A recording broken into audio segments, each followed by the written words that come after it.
Hey everyone, welcome back to the channel. Today I'm here with Sam St. John, aka Americana Sam. We are pouncing on the opportunity to review and rank Bruce Springsteen's 1982 album Nebraska with the success of the movie and the book, Deliver Me From Nowhere. We figured it's a good time to go back and look at Bruce's work. Bruce had already had some success with Born to Run and Darkness on the Edge of Town in the late 70s. The River Tour was massive, a double album in 1980. And then he hit a sort of a creative wall, so to speak. He didn't know what to do with some of the songs he was writing. He was internalizing a lot of his life. He'd seen a psychiatrist dealing with depression, that type of thing. And Nebraska came out of that before he had, stratospheric success with Born in the USA several years later. So this is right in that turning point kind of musical landscape for Bruce. He shed the band. He's holed up in his old house, cranking these songs out. Dark material, nonetheless. His sixth album, chronologically, 1982. Very stripped back, as Bruce fans know. And Sam and I really haven't talked about this on screen. We've dabbled a little bit off screen, but we're going to try and break these songs down and see how we stack them up. Sam, thanks for doing this. Always appreciate the collaboration. And you're relatively new to Bruce as far as the last 5 or 6 years. Tell us about what your overall thoughts are of the album before we jump in. Yeah, the first of them that I heard about this album, my dad was always really big, especially when I was in high school and college. He would just kind of do some research on albums he thought that I would like, one of them being Nebraska. And I remember he bought the CD for me without me, asking or expecting it. He just had it one day and he said, here, this is a good album. My dad was a big fan of Born in the USA. That was a big album for him when he was in the Air Force. He had the cassette tape it on repeat in his I think it was a Jeep that he was driving up in North Dakota. But yeah, he gave me the album and I remember listening to it a few times. I was a late teen, early 20s, and I really enjoyed it. I at that time was preferring Born in the USA because it had all the big hits, and it was at that time my tastes were more into like that traditional like 80s style classic rock. Like I was big into classic rock radio with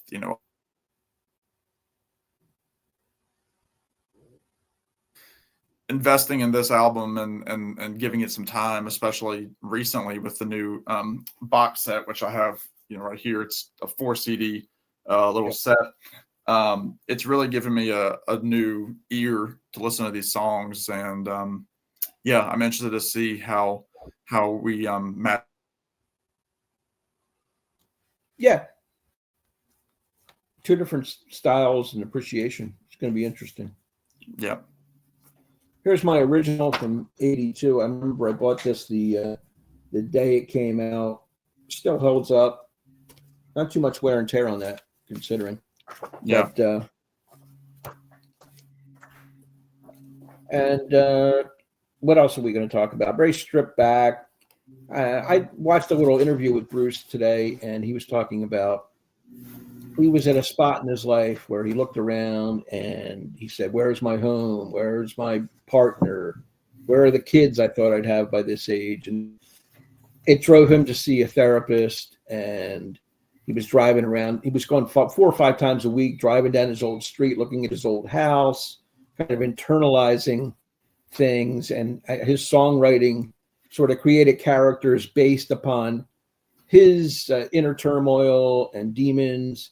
And he was watching movies like Badlands, Terrence Malick film about a serial killer, and that worked its way in. It was kind of, that's how art comes sometimes. You got to take things and pull them in and bring them into your own life and give them out to the public, so to speak. So there's a lot of that stuff in here. Stark, somber, gloomy, dark, bleak. You can pick any word you want. Raw. It's all here. Yeah. So anyway, let's jump in. Sam's going to start first. We're going to count them down. There's 10 songs on the album. we're going to go 10 through 1 and give the album an overall ranking at the end, like we did before.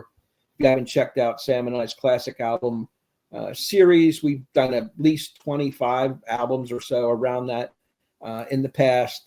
And I'll put a link to that playlist so you can check those out if you'd like.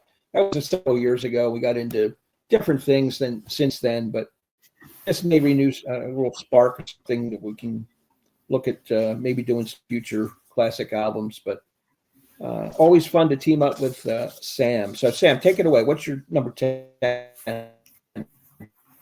Yeah, it's really good to kind of jump back into this this type of video because these are albums that are they've been passed down for a reason as classics.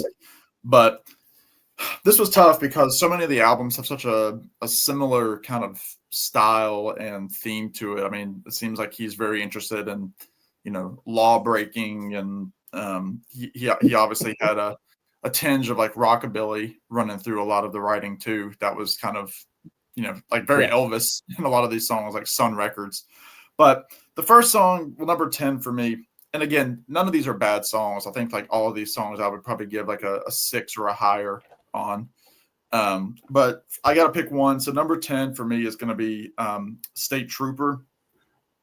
And I would say the big reason for that, I remember the first time I listened to this album, I either was listening to it on CD or I had downloaded it onto my iPod. And Bruce has this like real big like yell that he does. Just like it'll just scare you after listening to the rest of the album, where he's just like, whoa, and it's just like, whoa, because it's like this cheap tape recorder that he's singing in. And I remember just completely feeling my heart stop for like a couple of seconds. It was so loud in my ear. And even still, I remember listening to the new remaster, and it seems like they've actually toned it down a little bit in the remaster, but it's still pretty loud. But other than that, I mean, it's just kind of it's one of the more moody songs. I mean, it's got like that very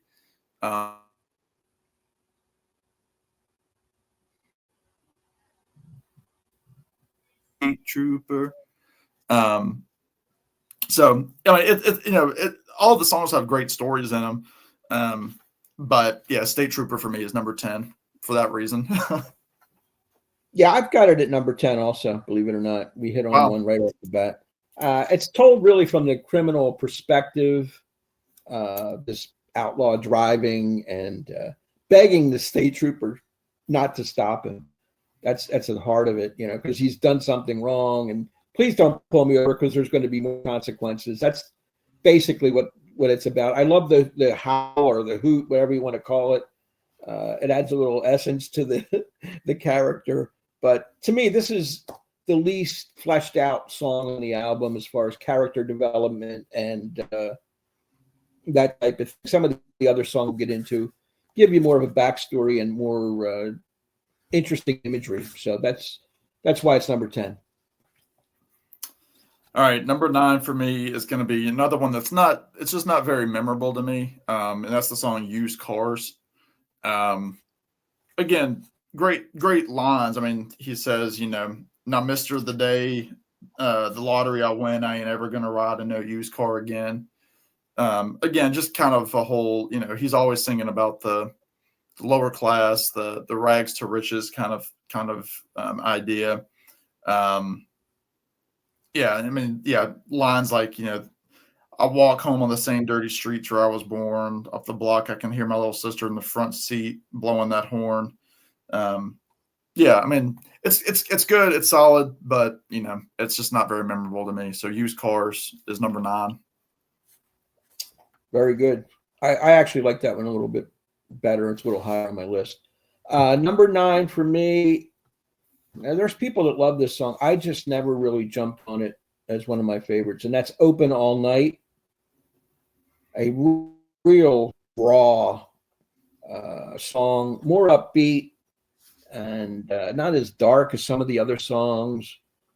Car on the Open Road, and symbolizing freedom and that type of thing. The line "Deliver Me from Nowhere" is the line on the song. It's the one they chose for the movie title, which is very interesting.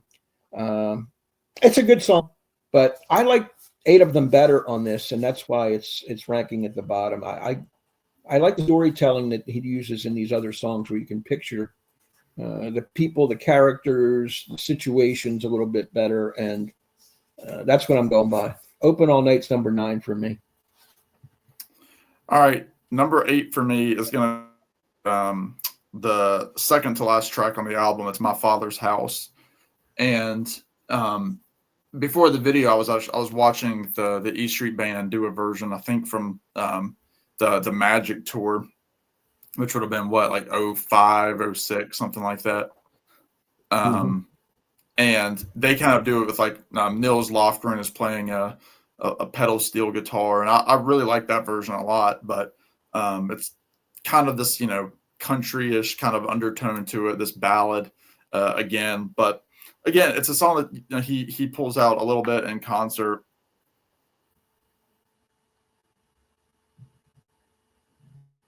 Not a whole lot more to say other than it continues with that Bruce storytelling that's so common in all of his songs. All right, cool. Number 8 for me, I've got the closing track, "Reason to Believe," as number 8. Again, I like the imagery here. The harmonica is awesome. Basically about the human spirit, the persistence, the faith in the face of obstacles and hardships and that type of thing, to keep going on. Basically, it's hope in the face, hopelessness, finding a reason to believe with whatever the case may be, death, despair, homelessness. I'm just throwing categories out there, but that's basically the heart of that, or the theme of that particular song. And I do like it as a closer after all the stuff that's come before, to end it on that note. Fine, but it's number 8 for me on the ranking. Yeah, I've got that one a little bit higher. But number 7, a lot of people consider this one of his best songs, and it's hard for me to argue. "Mansion on the Hill" is going to be number 7 for me. Just kind of one of those songs that encompasses a big theme. Just who you look at as being the successful ones. You're always looking to see keep up with the Joneses kind of thing. Yep. But again, he talks about the gates of hardened steel and the steel gates, and it's just kind of like this idea of like, well, there's stuff up there that you don't know about, and it's hard, and it's not pretty, and it's just again, one of those themes that we can all relate to, because when we're all little kids, we always look at the friend with the better car, they're better looking, they have more money, whatever it might be. We always put somebody else on another pedestal. Right. And Bruce definitely, with all the themes that you were talking about in the intro of this video of what he was dealing with, you can imagine his brain was going a million different places with that same idea. So great tune. Yeah. I can see it rising in the ranks, as I listen to it more and more, but right now it's number 7. We hit on another one. I have it at number 7 also on my list. And great storytelling. I'm just repeating what you said. The working class, blue collar kid looking up at the mansion on the hill, which symbolizes, the American dream, where maybe you think you want to be one day. It stands there as a symbol of something that seems unattainable, but it's in your face, staring back down at you. A closed off community or closed off individual that's made it in the world, and you're just a person that is sort of the have-not, if you will, the left out, the downtrodden. Maybe not quite that bad, but you get the idea, the haves and the have-nots. And at that point, the mansion on the hill stands for something that's out of reach. That's the way I take it. So that's number 7 for me. All right, number 6 is a song you already talked about, and that's going to be "Open All Night" for me. I like it a little bit more than you do. I like the rockabilly sound to it. It's a little bit more upbeat, and again, you can definitely tell the stuff that he was liking. I mean, Bruce has a lot of Elvis in him with how he moves on stage and commands an audience. People are going to stare at Bruce. But yeah, again, a very New Jersey sounding kind of song. I mean, he's mentioning places New Jersey. Yeah, What's he talk about? Um, he talks about North Jersey. He talks about Route 60. Yeah, just kind of this idea of not having any cares in the world. Like at the end, he says, "Hey ho, rock and roll, deliver me from nowhere," like you said. right. But yeah, I really do enjoy the tune. It's one that's grown on me since first hearing the album. What 10, 12 years ago, first time I ever heard it. So Yep. Open All Night for me rounds off the first, the top five. Well, the first five. Right. So, all right, number six for me. Six for me is Used Cars. You referenced that earlier as one of your bottom rung kind of songs, but still good. Memories of a child embarrassed by his parents continually getting used cars. I mean, I sort of can relate to that. That's told from a child's viewpoint. Brother and sister sitting there eating ice cream cones, and just a flashback, if you will, from being adulthood to childhood, being again one of the have-nots in the neighborhood from their perspective. So I like the car. I like the song. I like we use cars as the metaphor for that time period in his life. So, and that's going to be number six. So that makes the bottom half of our ranking complete, both sides. very good. All right, this is one that when I was listening to the album just the last couple of days, I didn't think that this one was going to make it. But then just listening to the lyrics, I was like, wow, that is a heck of a story. So at this point, from 5 down to 1, these are all big songs for me. Number 5 for me is going to be Highway Patrolman. Right. Just this epic story song about Joe Roberts and Frankie. And it's this idea of him and his brother turning your back on your family, blah blah blah. It's this whole idea of they're brothers, they're one of them's a highway patrolman, the other one gets into trouble, and then finally he ends up at a roadhouse. There's somebody who's been beat up. He realizes it was his brother who did it, so he's going to go after and chase him up to the Canadian border. And again, just a beautiful tune. I catch him when he's straying, like any brother would. Man turns his back on his family. Well, he just ain't no good. I think it's just a beautiful song. The way it's written, it's a movie in and of itself. That could be its own fictional movie. So, Highway Patrolman. Yep. Yeah, that's pretty up there for me. So I'll talk about that when we get to it. I love that song. Great. Number 5 for me is one you mentioned before, and that's My Father's House. Is my number 5. It's a personal song for Bruce about his strained relationship with his father, and he referenced that earlier on the River album with the song Independence Day, and the theme comes up again here. He's looking at his father's house. He's walking up to it, the branches and the brambles, and his clothes are scratched trying to get to it. It's sort of dreamlike in a way. He walks up the steps, and the woman on the porch he didn't recognize came and spoke to me through a chain door. I told my story and who I'd come for, and she said, "I'm sorry, son, but no one by that name lives here anymore." So it's sort of something you would hit in a dream, I think, where you're so close to maybe reaching out and talking to your father again, and he's not there, even though the house is familiar and the location. I think it's a beautifully written song again. Personal song, and as someone who maybe didn't have the greatest relationship with his own father, I can relate to this very much. So that's why I've got it at number 5. Yeah, great dissection of that. Number 4 for me is, I think, is one neither one of us have mentioned yet, and that's going to be Johnny 99. again, kind of fits into that whole rockabilly style. I remember this being one of the early ones when I first heard the album, being a standout for me. Again, a great kind of outlaw kind of tune where this guy was let go from his job and he gets a gun, commits a murder, and they call him Johnny 99, becomes his name on the street. He gets arrested by the police later on in the second verse, goes to the courtroom, gets in a big fight. And there's this great, thing where they said, we'll give him 98 and one more. Let's call it even, Johnny 99. It's just that's just a great, funny little piece of that,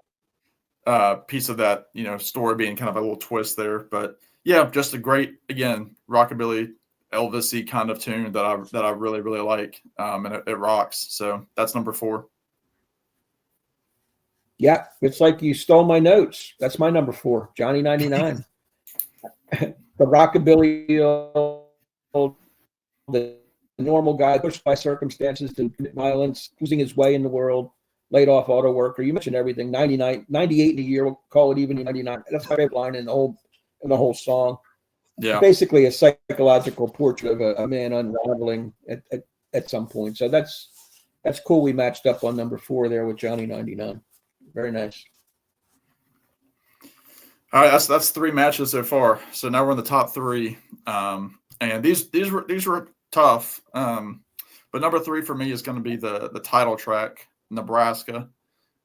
It's such a great album opener. I mean, people always talk about on YouTube, what are some of the best album openers, and you try to go with a song that's right in your face, that's rocking, whatever it might be, but you don't always go for an album that sets a tone.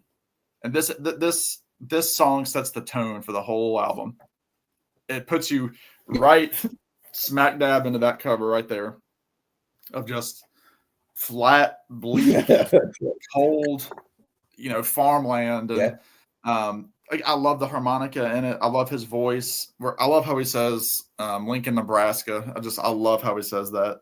And again, he's just, this mean old dude with a 410, sawed-off shotgun on his lap. Again, more songs about prison. He mentions Badlands in this song, which again kind of goes with like what he was watching at the time, and obviously he had the song Badlands later or earlier on. But so it's just about this, guy who's essentially on death row, and just almost seems like indifferent to the whole thing. But I think it's a fantastic song. And the guitar playing and the harmonica, it's exactly what it needs. And so Nebraska's number 3. Very good. My number 3 is Atlantic City. Love the great melody on here, and I like that song. The leadoff track, "Blew Up the Chicken Man in Philly last night." That's based on a real mob guy, Chicky Narducci, who was blown off his porch in Philadelphia, taken right from the headlines. So I like that part of it. I like how Atlantic City at that time was on the rebound with gambling put there. The casinos came in, I think, in 79. This album was written in 81, 82. And Atlantic City's back on the map after a decade of economic ruin. And, everything dies, baby. That's a fact. Maybe everything that dies someday will come back. And that's basically Atlantic City. It came back from Nowheresville. And the lyrics throughout are great. I mean, fantastic. The playing is good. I love the mandolin in here as well. There's a lot of great stuff in this song. I know you're partial to the band's version of it, but I'm going to stick with Bruce's original. I really love it. So that's going to be a solid number 3 for me. Yeah, it's probably the only song really from this album that's still fairly regular in his set. Number 2 for me, you had well further down on the list. I'm going to go with the last track, "Reason to Believe." I really like this track, and again, I didn't think it was going to be number 2, but again, after listening to the set and really diving into this album this last week, I love the melody of it. Again, it's got all sorts of great little vignettes and the different verses, and it just covers a whole bunch of different scenarios of people living hard or having hard things come about in their life. And it's almost like his rally cry to himself to close the album. Like, I've got to find a reason to believe. And, obviously his biggest success was yet to come with just the tours that he would go on. And, he would get married and, have kids, and like all the things that he was wanting would end up coming to fruition just a little bit later in life for him. But I think it's a great tune. I love his voice in it. I love the tone of the whole thing. And it made it to number 2. I can see why it is a great song. And at one point early on when I bought the album, that was my favorite song on the album, believe it or not, at that time. Wow. Yeah. And the other one was past it. And I can see why. I like your tie-in with his own life, with Reason to Believe, and that, to go on to those things that you mentioned. Great analysis there. My number 2 title track, Nebraska. Yeah. Like you said, it sets the tone. I love the harmonica. Basically, it's taken from the headlines again in a way, and reimagined. Starkweather killing spree that happened, haunting, unflinching. It's chilling. It's a great opening track. If you've seen the movie Badlands, starring Martin Sheen and Sissy Spacek, the imagery is perfect. She's twirling her baton in the beginning of that film. He is an unfeeling psychopath waiting in the wings, not only to take the girl out of what life she had, but go around and just commit these acts. And the justices, or his mindset is, I guess there's just a meanness in this world. And Bruce uses that line in this song. And I think Marty Sheen says that in the movie. It's a brilliant, stark, uncompromising look at a serial killer. The movie is, and this song really reflects that. So that's the reason it's so high, because it takes something that I had seen prior to this album coming out and just makes it into a musical masterpiece. So that's my number 2, Nebraska. Great pick. All right. Number 1 for me is Atlantic City. And I was doing my best to say, like, I want to be different and not have, not have the biggest song on the album to be my number 1, but I keep listening to it, and I think it's a top Bruce song for me. It might be my favorite Bruce song. I just think it's so wow, well done. I love the guitar. He has like that. He has almost like that echoey background vocal to it of his own voice. Obviously, it sounds very demo-like, very do-it-yourself, because that's what it was. And yeah, like you said, just the whole that opening imagery, and talking about there's gonna be a rumble on the promenade, the gambling commissioner's hanging on by the skin of his teeth. And then I love I love the bridge too. When he's like, "With you forever I'll stay. Put your stockings on because it might get cold." I'd love that line. It's just, again, just great simple imagery, but it's just it all works because it's coming from Bruce. Like you said, I am more partial to the band's cover from was it 93 or so from their Jericho album, but yeah, I do like the starkness of Bruce's and how it fits into this album. It's just boom, right after Nebraska comes Atlantic City on the track list, and I'm like, that's a solid 1-2 punch right there. So Atlantic City for me, song on the record, in my opinion. Yeah, that is a solid 1-2 punch. I mean, if you're not into that album by those 2 songs, you're not going to get into it. But yeah, exactly. Great stuff. My number 1 is mentioned earlier, is Highway Patrolman. Just beautifully written storytelling 101 for me. 2 brothers on opposite sides of the law. It just proves blood is thicker than water sometimes. It's very emotional, especially when that line when he watched him as those taillights disappear. I just love standing up for your brother, even when he's not right and he's done something terrible. But it shows heart, and it shows morality in one way or the other. This was made into a movie, Sean Penn's movie, Indian Runner, which is based on this story. And it's I don't think it's a great movie. I think it's a better I didn't know song. that. Yeah, Indian Runner. If you ever see that, it's based on this song, Highway Patrolman, with these characters, Joe Roberts and his brother. It's an okay movie, but the song to me packs more of a wallop in whatever it is, 3 or 4 or 5 minutes, whatever the song length is compared to a 2-hour movie. That's just my own opinion on that. I love the line here. I'm going to try and find it real quick. Me and Frankie laughing and drinking. Nothing feels better than blood on blood. Taking turns with Maria as the band plays Night of the Johnstown Flood. I love that little reference. I catch him when he's straying like any brother would. A man turns his back on his family. Well, he just ain't no good. And that's how he feels. And that's plays out through the song. He knows his brother's a bad guy, a villain, a terror to society.